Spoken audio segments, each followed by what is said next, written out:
मैदान में अगर शेर घायल हो जाए तो इसका मतलब ये नहीं कि कुत्ते राज करेंगे।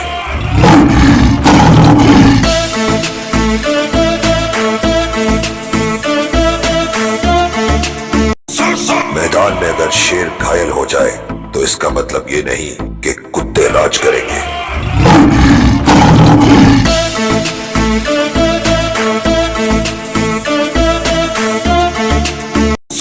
मैदान में अगर शेर घायल हो जाए तो इसका मतलब ये नहीं कि कुत्ते राज करेंगे।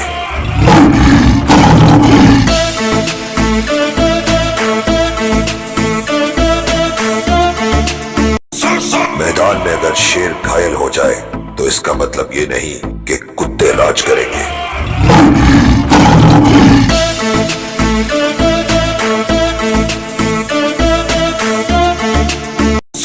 मैदान में अगर शेर घायल हो जाए तो इसका मतलब ये नहीं कि कुत्ते राज करेंगे।